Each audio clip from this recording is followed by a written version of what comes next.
오늘 굿데이 첫 코너에서는요, 이 방학을 기점으로 다가올 2학기에 또 힘차게 달려나갈 우리 학생들을 위해서 특별한 손님 모시고 마음 돌봄이라는 주제로 얘기를 나눠보도록 하겠습니다.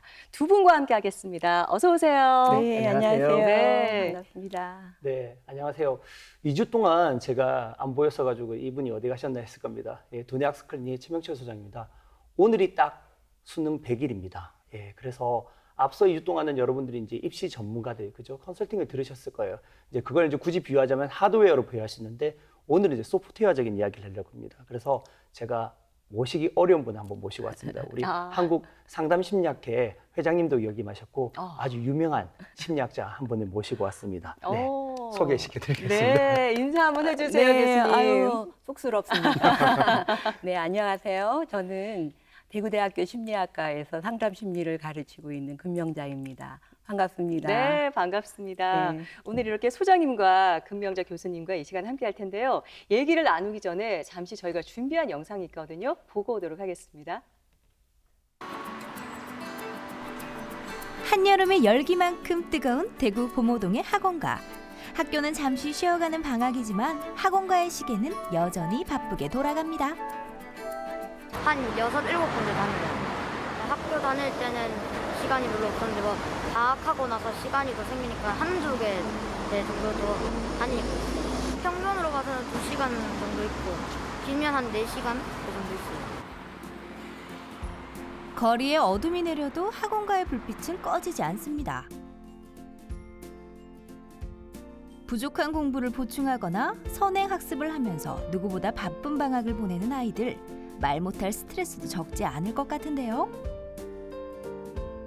여름이니까 덥긴 더운데 이렇게 진도 빨리 나가고 할 수 있는 게 더 좋을 것 같아요. 지금 성적이 더 올라야 되는 그런 스트레스가 좀 많은 것 같아요. 부모님의 기대 때문에 압박감이 심하니까 그것 때문에 살짝 스트레스를 받는 것 같습니다. 취미생활 같은 걸 좀 즐기고 싶은데 다른 애들 다 학원 가서 저도 학원을 좀 가야 되니까 그게 좀 아쉬워요.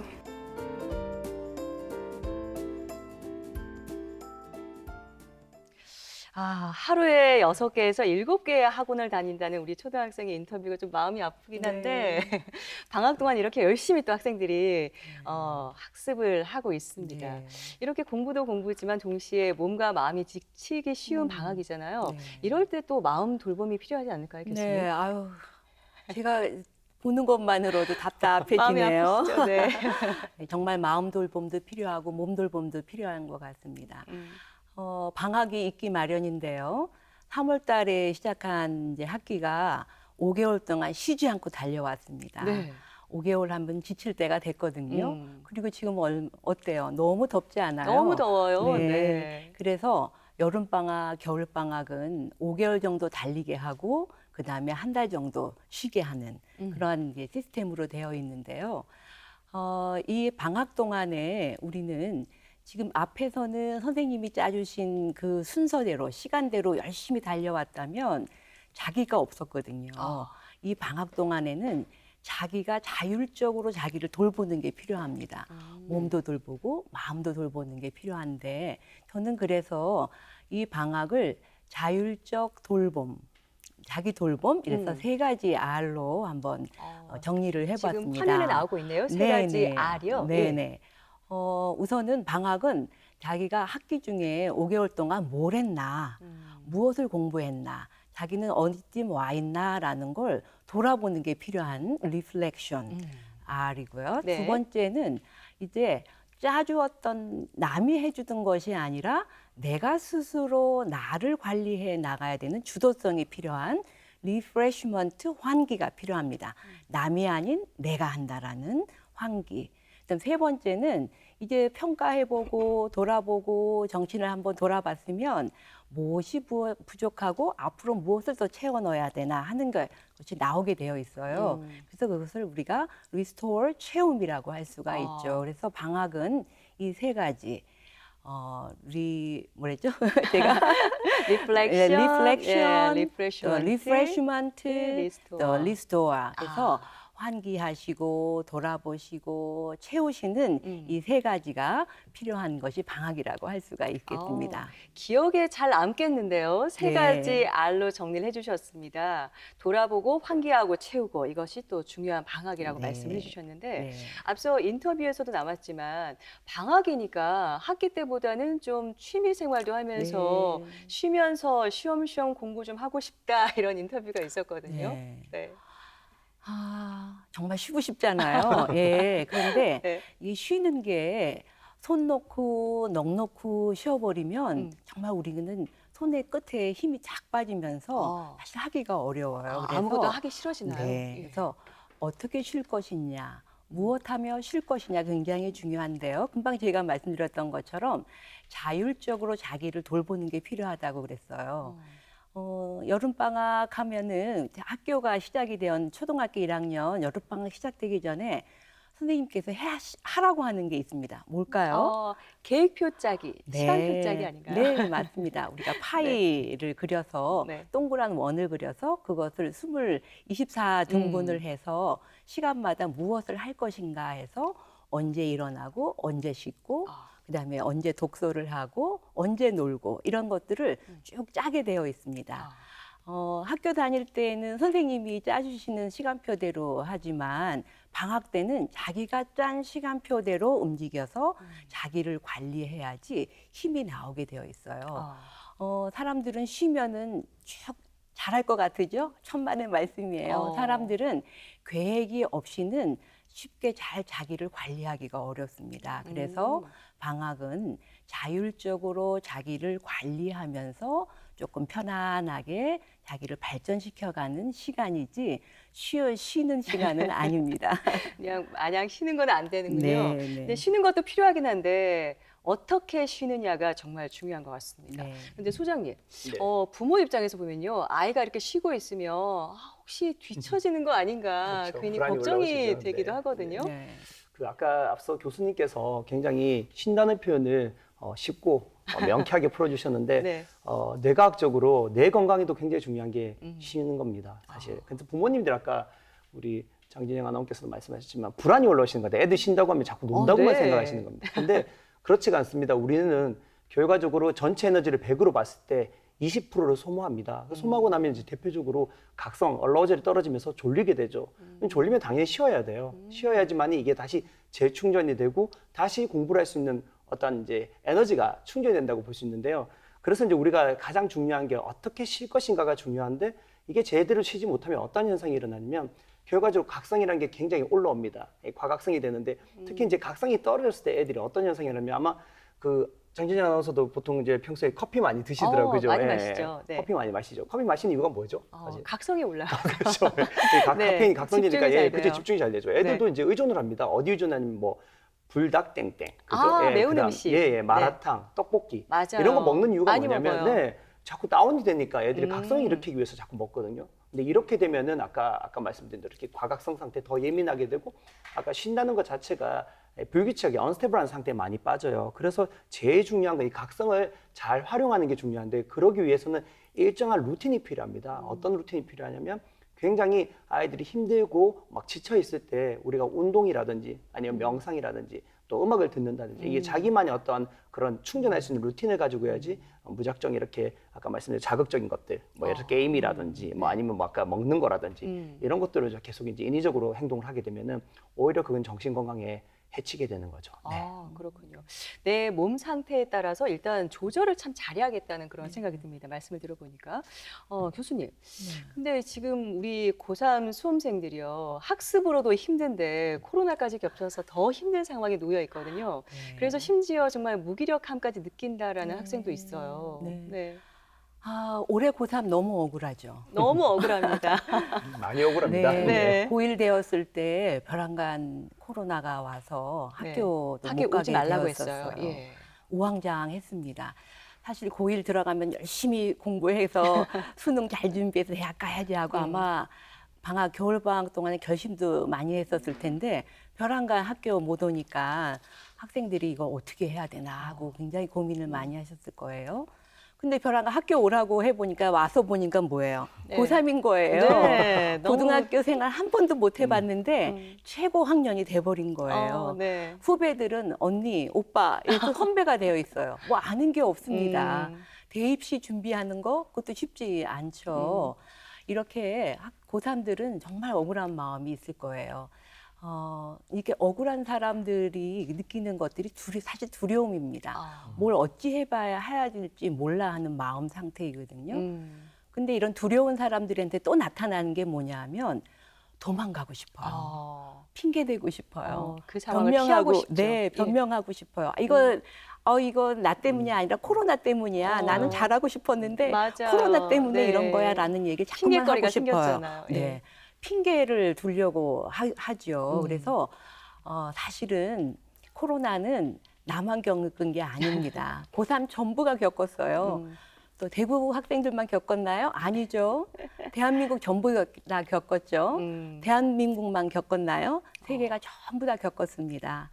그래서 사실은 코로나라고 하는 건 참 우리를 불편하게 했긴 했지만 수능이나 대입에는 다 똑같은 조건에서 있다라는 마음을 갖고 자기 마음을 달래는 게 사실 필요합니다. 근데 두려움이 있을 때 우리가 느끼는 거는 자꾸만 무기력해집니다. 그게 사실은 우리가 마음 관리가 필요한 이유이기도 하죠. 네. 네. 정말 나만 그런 게 아니라 모두가 같은 조건이라는 걸 생각을 꼭 해야겠습니다. 네. 그래도 아직 교수님 코로나가 현재 네. 진행형인 상황이잖아요. 어떻게 하면 이 상황을 잘 슬기롭게 극복해서 학습에 집중할 수 있을까요? 네, 이게 이제 무기력한 상태라고 말씀드렸잖아요. 네. 그러니까 두려움이 있으면 피하고 싶어져요. 그리고 이렇게 무기력한 상태가 됩니다. 그래서 심리학에서는 이 무기력한 상태를 learned helplessness, 다시 말해서 학습된 무기력이라고 합니다. 네. 근데 이 학습된 무기력은 처음부터 생긴 게 아니에요. 무엇인가 해보려고 하는데 잘 안 돼요. 그럼 이 방법으로 또 해보면은 그것도 잘 안 돼요. 사실은 본인이 마음에 이렇게도 해보고 저렇게도 해보고 막 해봤는데 실제로는 아마추어가 한 거죠.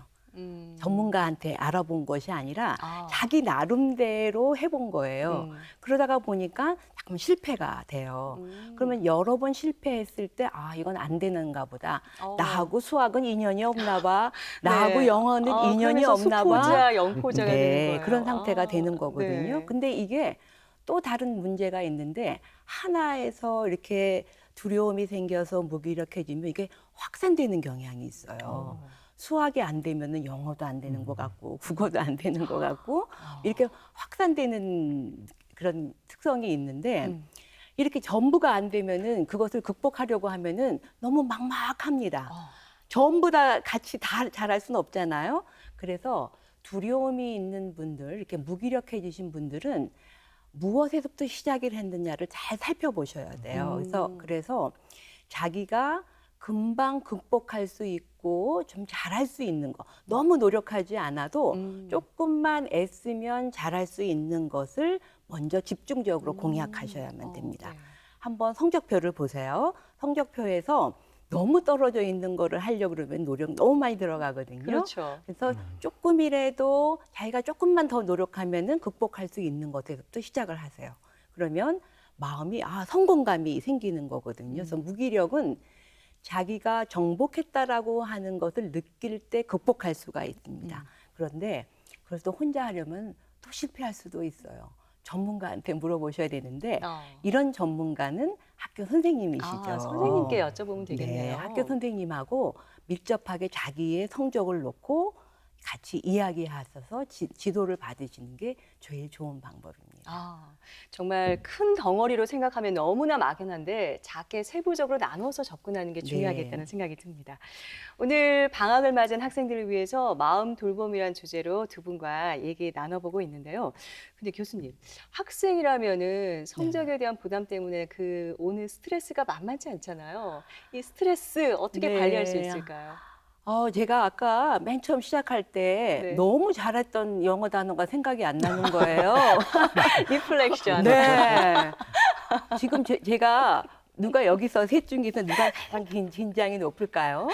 네, 제가 제일 긴장이 높습니다. 네. 우리 아나운서님은 여러 번 해보셨고 또 우리 소장님도 몇 번 오셨기 때문에 네. 교수님도 전문가시잖아요. 네, 아우 그런데 이 사실 아까 제가 더 카메라 당황했습니다. 카메라 앞에서 제가 얼마나 이 당했는지 환경이 사실은 몰라요. 낯서시니까. 네, 그렇죠. 예. 바로 바뀌면은 이제 힘드는데 음. 이 스트레스라고 하는 것은 사실 너무 없어도 문제고 네. 너무 있으면은 사실 문제가 되는 거죠. 그래서 제가 이 스트레스하고 자기가 발휘할 수 있는 역량하고의 관계를 그림표로 소개를 하려고 합니다. 네. 아주 뭐 가장 기본적인 심리학적인 건데요. 보시다시피 스트레스가 아주 높을 때 능력이라든지 성과가 굉장히 낮죠. 낮아도 능력과 성과가 낮습니다. 언제 제일 능력과 성과가 좋죠? 중간이었을 때. 그리고 우리가 옵티멀 스트레스, 가장 적절한 스트레스라고 우리가 얘기를 하는데요. 너무 스트레스가 높으신 분들은 너무 낮게 해주시려면 안 돼요. 그래서 아까 우리가 너무 쉬어버리면 안 된다 이런 얘기를 드렸었잖아요. 네. 그래서 자기가 평상시에 스트레스를 조금 낮출 수 있는 방법을 미리 자기 몸에 장착시키는 게 필요합니다. 근데 우리의 이 스트레스는 항상 높아지면은 막 높아졌다 끝까지 가는 게 아니에요. 높아졌다가 어느 정도 되면은 뚝 떨어지게 되어 있어요. 네. 마치 쌓인파처럼 가게 되어 있는데 이렇게 높아진 스트레스를 조금 더 힘을 주어서 이완시키는 방법이 바로 운동입니다.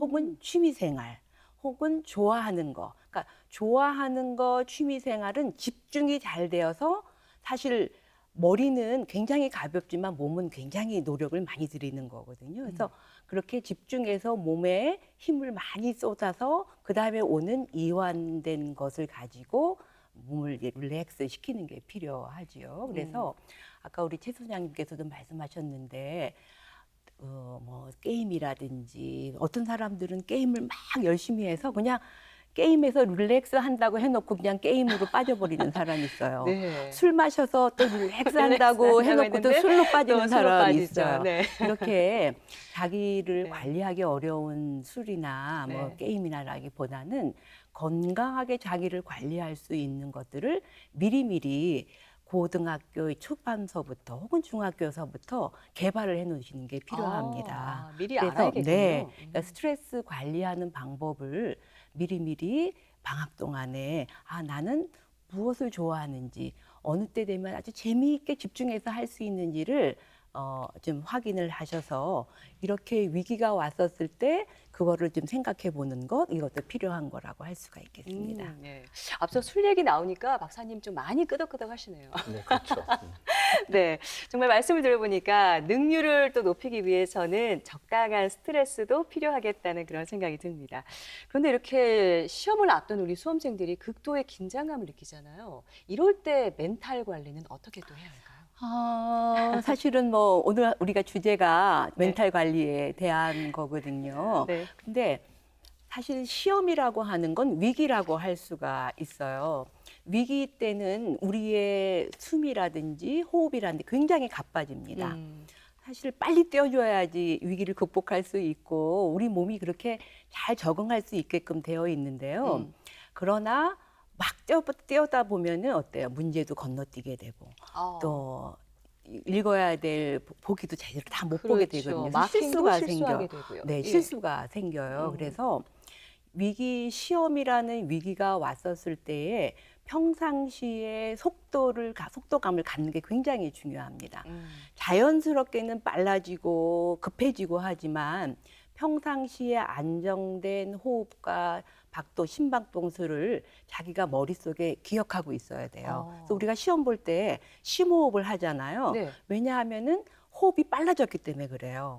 심장이 빨리 뛰었기 때문에 그렇거든요. 그래서 산소를 많이 주려고 심호흡을 하게 되는 거예요. 그런데 평상시에 자기의 그 페이스를 유지할 수 있는 몸 상태를 연습을 해 두셔야 돼요. 그래서 이거 올라가고 있구나. 그러면 네. 그때를 기억해서 이렇게 내 페이스대로 호흡하는 연습을 해야지 사실 시험 때도 그 페이스대로 시험을 보실 수가 있습니다. 그래서 안정된 상태를 유지하는 것을 학습하는 게 굉장히 중요합니다. 정말 안정적인 호흡 유지가 또 중요하겠다는 말씀을 해주셨고요.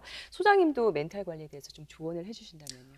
저는 사실 이제 수험생도 수험생이지만 우리 고3 아들을 두신 이제 장진영 아나운서 같은 수험생 어머니들한테 꼭 말씀을 드리고 싶어요. 아까 앞서 교수님이 이제 말씀하신 것처럼 이 학생들은 지금 과도한 스트레스에 놓여 있습니다. 사실 앞서서 말씀드렸지만 이 수능이라는 것 자체가 굉장히 부담이 될 수밖에 없어요. 그래서 이제 얘들이 뭐에 지금 굉장히 예민해지냐면 모의고사 성적 결과에 대해서 굉장히 자존감이 떨어지고 시험 불안을 겪는 경우가 많습니다. 그 대부분의 이 학생들이 이런 시험 불안을 겪게 되면 자기 실력이 나올 수가 없어요. 이런 경우에는 우리가 이 전두엽의 비서시라고 불리는 대상에서 이제 이 생각에서 저 생각으로 넘어가야 되는데 이게 넘어가지 못하는 이제 융통성이 떨어지게 됩니다. 그래서 이런 사고의 융통성이 떨어지면은 예를 들면 이런 겁니다. 시험을 치다가 시험 문제 1번을 풀고 있어요. 근데 갑자기 1번이 안 풀리는 거예요. 그럼 어떻게 했냐? 편도에서 불안이 확 올라오죠. 그리고 또 어떤 생각이 드냐면 그때는 풀 수 있는 인지 능력은 충분히 되는데 자꾸 불안하고 안 좋은 생각들. 그러니까 꼭 시험 붙여서 또 혼나는 기억들이 계속 되살아나는 겁니다. 네. 그러다 보면은 다음 문제로 넘어가지 못하고 결국은 시간이 부족해서 뒷문제들 제대로 풀 수 없는 것들을 굉장히 많이 겪습니다. 그래서 결국은 제가 아까 교수님 말씀 심리학하고 뇌과하고 굉장히 유사성이 많은데 루틴을 만들어주는 게 중요해요. 우리가 이제 스트레스를 받으면 보통 이제 어머니들은 잘 안 되는 과목 잘하게 만들려고 모든 걸 투자를 많이 하세요. 근데 실제로 지금 수험생들은 그런 시간이 없습니다. 이제는 뭘 잘해야 되냐면 내가 잘하는 과목을 계속해서 유지를 할 수 있도록 도와주셔야 돼요. 그래서 잘하는 과목을 먼저 배치를 하고 거기 이제 성취나 각성이 올라오면 잘 못하는 과목을 보완할 수 있는 이러한 방법을 만들어야 됩니다. 루틴을 만들어야 되고 그다음 또 앞서 말씀드린 학습에 대한 이제 스트레스를 많이 받아내기 위해서는 아까 교수님 말씀대로 일정하게 내가 유지하는 게 중요해요. 우리가 이제 호흡이라는 건 뇌과학적으로 말씀드리면 이제 근육을 이완시키고 결국 이제 뇌에 산소가 올라가야지만 이 생각을 할 수 있는 에너지를 얻거든요. 그렇기 때문에 가벼운 운동이라든지 그리고 제일 중요한 게 숙면입니다. 지금 이제 시험을 오전에 치는데 밤새도록 또 공부하는 친구들이 있어요. 이러한 지금 생체 리듬을 가지고 있다면 사실 시험에는 좋은 결과를 얻을 수 없습니다. 그래서 이러한 것들을 잘 유지할 수 있도록 누가 도와주냐? 어머님, 아버님이 도와주셔야 돼요. 친구들은 지금 잘하고 싶어도 잘할 수 있는 상황이 아니라는 거죠. 그래서 무엇보다도 부모님께서 자녀의 정서 상태를 잘 관찰해 주시고 케어해 주시는 게 중요하고 갑작스러운 짜증이라든지 변동, 무기력 현상이 있었을 때는 빨리 전문가의 조력을 받는 게 역시 중요하다고 생각합니다. 그리고 무엇보다도 학생들에게 안정된 그 루틴을 만들 수 있는 것들을 옆에서 도와주는 게 가장 중요하다고 저는 생각을 합니다. 그렇군요. 네, 마지막으로 교수님, 우리 시험을 앞둔 수험생들에게 좀 당부의 말씀을 해주신다면요. 금방 우리 소장님께서 말씀하셨어요. 새로운 거 할 필요 없으십니다. 루틴 정말 필요하고요. 홈그라운드의 이점이라는 게 뭐냐면 평상시가 가장 우수하다라는 겁니다. 그래서 일정하게 이제 시험 시간에 맞추어서 시험도 풀어보고 또 그 시간에 일어나고 그 시간대로 시험 문제 풀어보고 쉬고 점심 먹고 이렇게 일정하게 시험하고 같게 해보는 연습. 그래서 시험이 새롭지가 않고 시험 시간이 새롭지가 않고 늘 해왔던 대로가 되게끔 하는 게 필요합니다. 그래서 루틴 만드는 거 정말 맞습니다. 중요할 것 같고요. 부모님들은 이제는 너 같이 불안해하시지 마시고 네. 아이들 손 마사지 열심히 해주세요. 손 마사지요? 네, 손 마사지도 해주시고 왜냐하면 네. 풀어야 되거든요. 근데 네. 그게 뭐냐면 마사지 손 예쁘게 하라는 것이 아니라 긴장도 풀어주고 따뜻한 마음을 어떻게 하면 전달할 수 있을까? 이제는 독촉한다고 될 일도 아닙니다. 그러나 미리 그 고2, 고3들의 부모님들은 아이들이 뭘 중요하게 생각하는지 어떻게 살 것인지에 대해서 정말 진지하게 장기 목표에 대해 생각을 해보시고 수능을 보시는 분은 따뜻한 마음의 전달을 어떻게 할 것인가, 따뜻한 음식으로 할 것인가, 손 마사지로 해줄 것인가 이라는 그 마음 전달을 어떻게 해줄 것인가를 좀 고민해 보시면 좋을 것 같습니다. 네. 정말 오늘 두 분과 함께 학습뿐만 아니라 코로나까지 겹쳐서 정서적으로 많이 힘든 우리 학생들을 위해서 마음 돌봄이란 주제로 얘기를 나눠봤습니다. 오늘 좋은 말씀 잘 들었습니다. 두 분 고맙습니다. 네, 고맙습니다. 감사합니다.